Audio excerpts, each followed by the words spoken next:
Students, कैसे हैं आप लोग? ठीक ठाक हैं? अच्छे से हैं? एग्ज़ाम की तैयारी चल रही होगी। हम भी तैयारी में लगे हुए हैं कि आप लोगों को बेहतर से बेहतर हम नॉलेज दे सकें। इसके पहले वाले वीडियो में हम आपको ट्रिग्नोमेट्री पढ़ा रहे थे। आज हम आपको पढ़ाएंगे कक्षा 10 के ऊंचाई और दूरी से कुछ प्रश्नों को। देखेंगे कि कैसे इनको हल करते हैं। आप लोगों का हमारे YouTube channel MP classes by Vijay sir में स्वागत है। हमारे वीडियो को आप लोग लाइक कीजिए, शेयर कीजिए, कमेंट कीजिए। यदि आप हमारे चैनल पर नए हैं तो चैनल को सब्सक्राइब करना ना भूलें, जिससे आपको अगली नोटिफिकेशन मिलती रहे। क्लियर? आगे बात समझे? चलिए वीडियो को देखते हैं। ठंडक भी आसान हो गया, ठंडक बहुत कम हो गया। आने वाली 16 फरवरी 2023 दिन बृहस्पतिवार, इट मीन्स आज का दिन क्या है? आज बृहस्पतिवार है। आज के ठीक 2 हफ्ते के बाद एग्जाम स्टार्ट हो जाएगा। आपकी जिंदगी का 3.25 घंटा जो कि बेहद ही महत्वपूर्ण होने वाला है, उसको ऐसे ही जाया ना जाने दीजिए। मेहनत से, अच्छे से लग के तैयारी कीजिए और एग्जाम में बैठिए तो लगे ये कि हाँ, हम कुछ कर रहे हैं। क्योंकि 3.25 घंटे आपकी जिंदगी का बहुमूल्य समय है। उसमें अगर आप कुछ नहीं कर पाओगे तो जिंदगी भर पछतावा आपको रहेगा। काश मैंने ऐसा कर दिया होता, काश विजय सर की बात मान लिए होते, पढ़ते। बात समझ में आ गई ना? चलिए अब हम वीडियो को स्टार्ट करते हैं। देखते हैं हाइट एंड डिस्टेंस का क्वेश्चन कैसा है। आइए, एक क्वेश्चन है मेरे पास में। एक मीनार के आधार से जाती हुई, एक कोई मीनार है, उसके आधार से जाती हुई एक रेखा पर आधार से दूरियों A मीटर और B मीटर पर स्थित 2 बिंदुओं से मीनार की चोटी के उन्नयन कोण एक दूसरे के कोटिपूरक हैं, तो सिद्ध कीजिए कि मीनार की ऊंचाई √AB है। ऊंचाई और दूरी के सवाल को लगाने से पहले भैया आपको काम यह करना पड़ता है कि आपको एक फिगर बनाना पड़ता है। जिस बच्चे का फिगर बन गया, लड़का समझ गया फिगर बनाते हुए, उसके लिए क्वेश्चन आसान हो जाता है, बहुत इजी होता है। लेकिन सबसे टफ क्या होता है? सबसे टफ होता है इसका फिगर बनाना। फिगर अगर आपने अच्छे से बना दिया तो सवाल आधा आपका लग गया। आधे की बात है, आधे की बात में कम से कम कुछ नहीं तो 98% एक ही फार्मूला आपका लगता है, tan थीटा।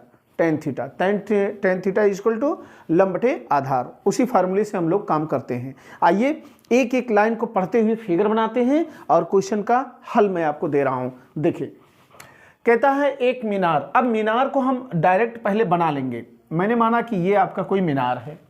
क्लियर? ये कहाँ पे रहेगा भैया? ये जमीन पर ही रहेगा। ये कोई रेखा है, ये जमीन है। इसी रेखा पर ये कहते हैं एक मीनार के आधार से जाती हुई, ये कोई मीनार है आपका AB, मैंने मान लिया मीनार।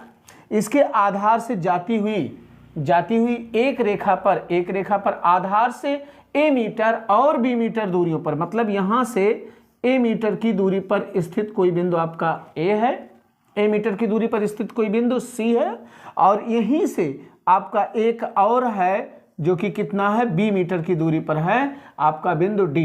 यहां से ये बात समझ में आ गई?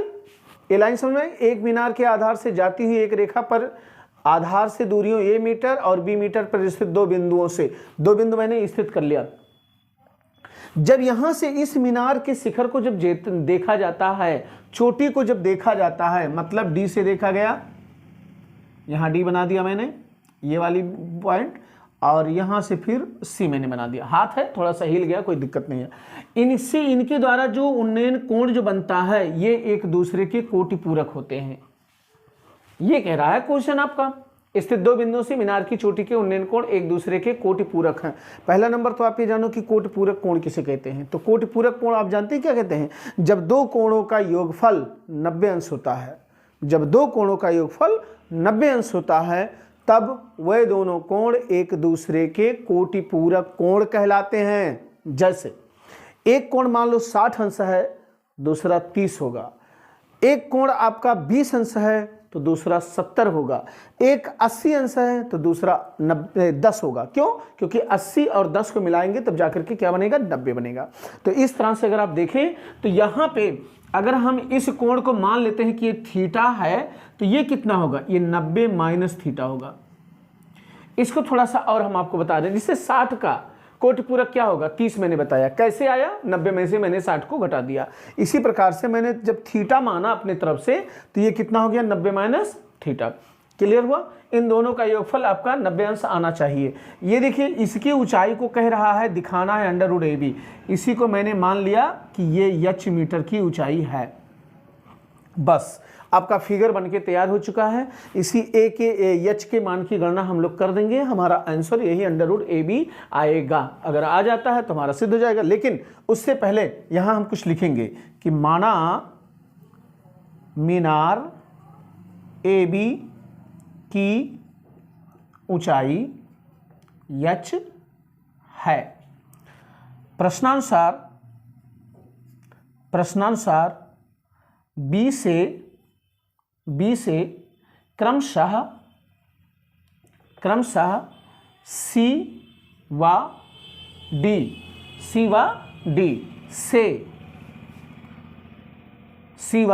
से मीनार के शिखर का, यहाँ प्रश्नानुसार आप लिखें या चाहे माना लिख दें। माना लिख दो, अच्छा रहेगा। माना लिख देते हैं। माना B से क्रमशः C व D से मीनार के शिखर का उन्नयन कोण कितना है? पहले C लिखे हैं तो 90 माइनस थीटा लिखेंगे और इसके लिए हम लोग थीटा लिखेंगे तथा थीटा है। ठीक, यहाँ पे आपको BC की दूरी कितनी दी गई है भैया? A तथा BD की दूरी कितनी दी गई है? Small b। बस अब इसके बाद में लगाने का तरीका बेहद आसान होता है। जब हमारे पास में किसी क्वेश्चन में हाइट एंड डिस्टेंस के सवाल को लगाने के लिए जब दो समकोण त्रिभुज जब बने, याद रखिएगा इस बात को, बहुत माइन्यूट बात मैं बता रहा हूं आपको। जब दो समकोण त्रिभुज जब बने तो पहले छोटा त्रिभुज ले लिया करो, उसके बाद फिर बड़ा त्रिभुज ले लिया करो। एक त्रिभुज आपका बनता है यहां से ABC और एक त्रिभुज आपका बनता है ABD। तो पहले हम लोग चलेंगे समकोण त्रिभुज ABC में ABC में अगर देखा जाए तो tan 90 माइनस थीटा, यानी ये कोण 90 माइनस थीटा है तो ये 90 माइनस थीटा बराबर कितना हो जाएगा? लंब बटे आधार। लंब का नाम है AB और आधार का नाम है BC। देखो ये AB और ये BC। tan 90 माइनस थीटा बराबर होता है भैया आपका cot थीटा। मैंने cot थीटा लिख दिया और AB की वैल्यू आपके पास में h है, मैंने h लिख दिया। और BC आपके पास में कितना है? BC है आपका A, तो मैंने यहाँ पे A लिख दिया। क्लियर हुआ? इसको ऐसे ही छोड़ देते हैं, ऐसे ही इसको रहने देते हैं। इसको समीकरण नंबर 1 मान लेते हैं, छोड़ दिया। अब हम बड़े वाले त्रिभुज में चलेंगे। किस त्रिभुज में? त्रिभुज समकोण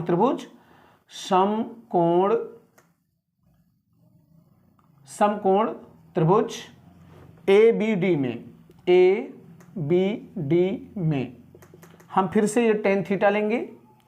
तो tan थीटा बराबर आपका क्या हो जाएगा? tan थीटा बराबर हो जाएगा लंब बटे आधार। लंब की नाम है AB और आधार का नाम है BD। tan थीटा आपके पास में है। अगर हम इसको पलटना चाहते हैं तो हम इसको पलटी मार सकते हैं। तो ये 1/tan थीटा हो जाएगा और ये आ जाएगा BD बटे आपका AB हो जाएगा। 1/tan थीटा बराबर आपका cot थीटा होता है। इसका ऐसा क्यों मैं कर रहा हूँ? इसलिए कि समीकरण नंबर 1 से जो मुझे cot थीटा का मान h बटे a मिला है वो मिल जाए। और यहाँ पे BD की वैल्यू अगर देखें तो आपका B है और AB कितना है आपका? h है, तो यहाँ पे h लिख दिया। अब समीकरण नंबर 1 से cot थीटा का मान रखने पर, अब मैंने समीकरण नंबर 1 से मैंने cot थीटा का मान लाके यहाँ पे रख दिया। कितना मान है? h/a equal to b/h। आप क्रॉस मल्टीपल कर लीजिए, h का h में गुणा करेंगे, h² बराबर हो जाएगा AB। दोनों पक्षों का वर्गमूल ले लेंगे, आ जाएगा √AB, इतना मीटर। यही हमको प्रूव करना था। ये हो गया हमारा प्रूव्ड। देखा आपने? इस तरह से हाइट एंड डिस्टेंस के सवाल को मैंने बहुत ही ईजिली लगा के आपके सामने दे दिया। अब इसे आप लोग नोट कर सकते हैं। और भी अभी क्वेश्चन हम बता रहे हैं आपको। इसको नोट कर लीजिए।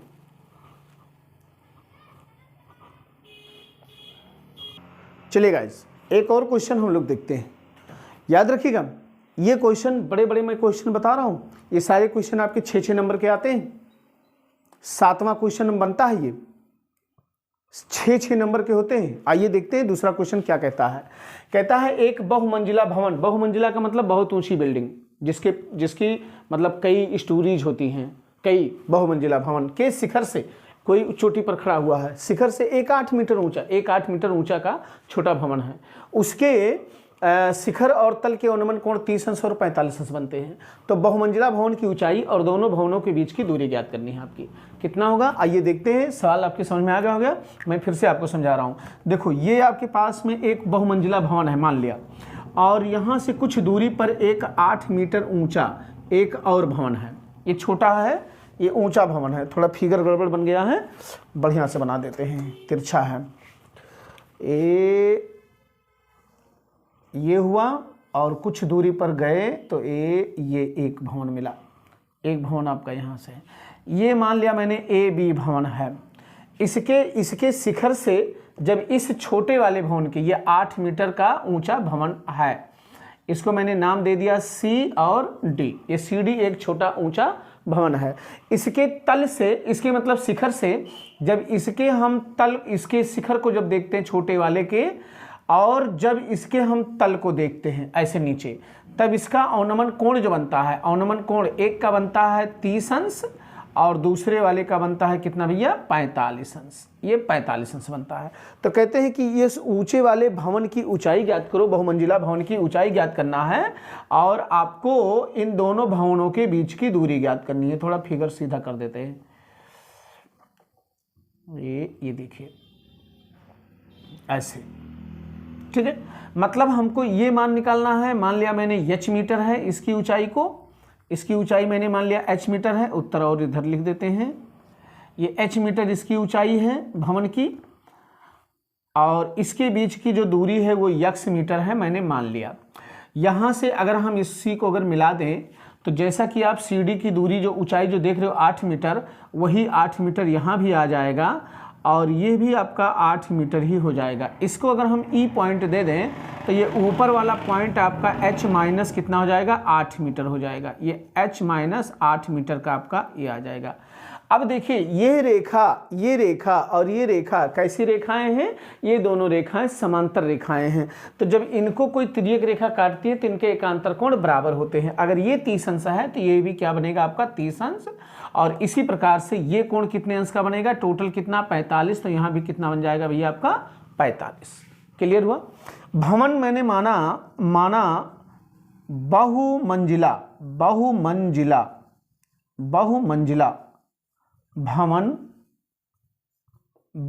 भवन की ऊंचाई मैंने मान लिया कितना है, h मीटर है, ठीक ना। ये छोटा हो गया, ये 45 अंश, ये इतना लिखा है। अब हम लोग पहले इस छोटे त्रिभुज से हम लोग एक क्या निकालेंगे, एक मतलब ये छोटा त्रिभुज ले लेंगे तब भी आपका काम बनेगा, और बड़ा त्रिभुज आज ले लेते हैं तब भी आपका काम बनेगा। तो हम आज बड़ा त्रिभुज ले रहे हैं। तो पहले हम समकोण त्रिभुज में चलेंगे। यहाँ पे समकोण त्रिभुज ABD में ये tan 45 अगर हम लोग ले लें तो tan 45 अंश बराबर आपका कितना हो जाएगा, लंब AB बटे आधार BD। क्लियर। तो यहाँ tan 45 का मान 1 होता है, और AB की वैल्यू आपने मान रखा है h, और इसकी वैल्यू आपने मान रखा है x। अब अगर हम इसमें क्रॉस मल्टीपल कर दें तो x बराबर हमको क्या मिल जाएगा, h मीटर मिल गया। x बराबर हमारा h मीटर हो जाए। देखिए यहाँ से एक क्लियर ये हो गया कि जितना ऊंचा भवन की ऊंचाई होगी, बहुमंजिला भवन की जितनी ऊंचाई होगी, उतनी ही दोनों भवनों के बीच की दूरी भी हो जाएगी, क्योंकि x इक्वल टू कितना आ रहा है हमारा, h मीटर आ रहा है। आइए चलिए अब ये ऊपर वाला समकोण त्रिभुज लेकर के h की वैल्यू और x की वैल्यू हम लोग निकालते हैं। देखिए अगर ये x है तो ये ऊपर वाला भी कितना हो जाएगा, x मीटर ही आपका हो जाएगा, ये ऐसे। अब हम लोग बड़ा त्रिभुज ले लेते हैं। यहाँ पे लिखेंगे समकोण त्रिभुज, ये बड़ा, ये छोटा वाला AEC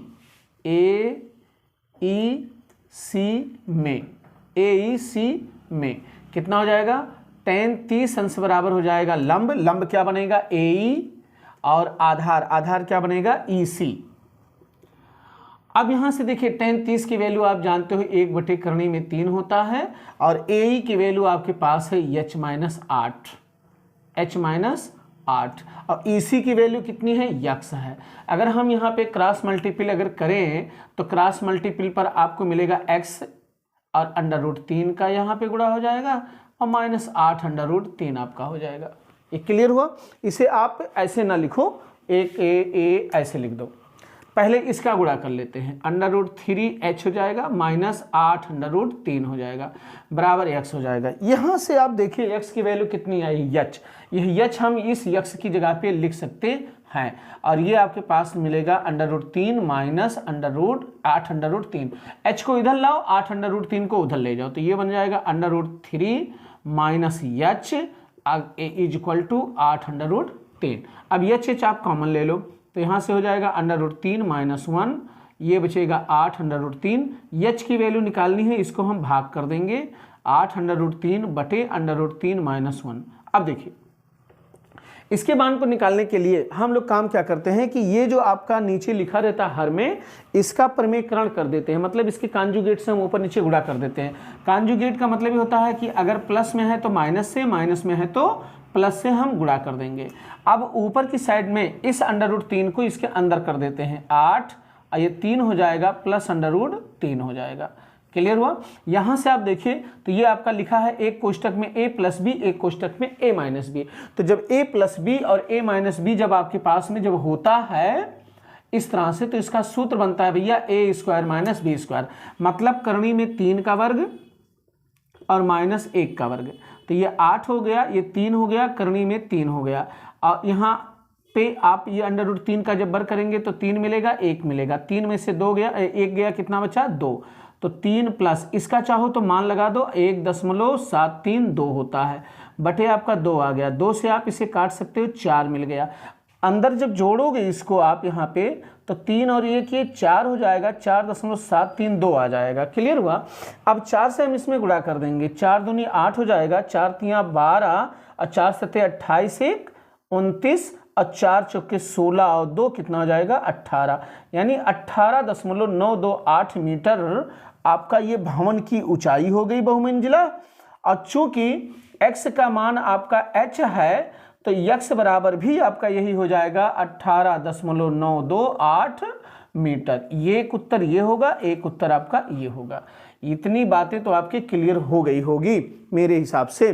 देखिए गुणा फिर से कर लेते हैं, गलती ना हो। 4 दूनी 8, 4 तियाँ 12, 4 सत्ते 28, 1 29 और 4 चौके 16 और 2 18, 18.928 मीटर आपका क्या आ गया, आंसर आ गया, जो कि बहुमंजिला भवन की ऊंचाई होगी। और चूंकि यक्स की वैल्यू आपकी यच आई थी, तो जो भवन की ऊंचाई हुई वही आपकी भवन के बीच की दूरी भी हो गई, क्योंकि आपने भवन के बीच की दूरी को यक्स माना था। ये आपका क्वेश्चन कंप्लीट हुआ। क्लियर, आप इसे नोट कर लीजिए। ओके, मिलते हैं अगले वीडियो में। Thank you.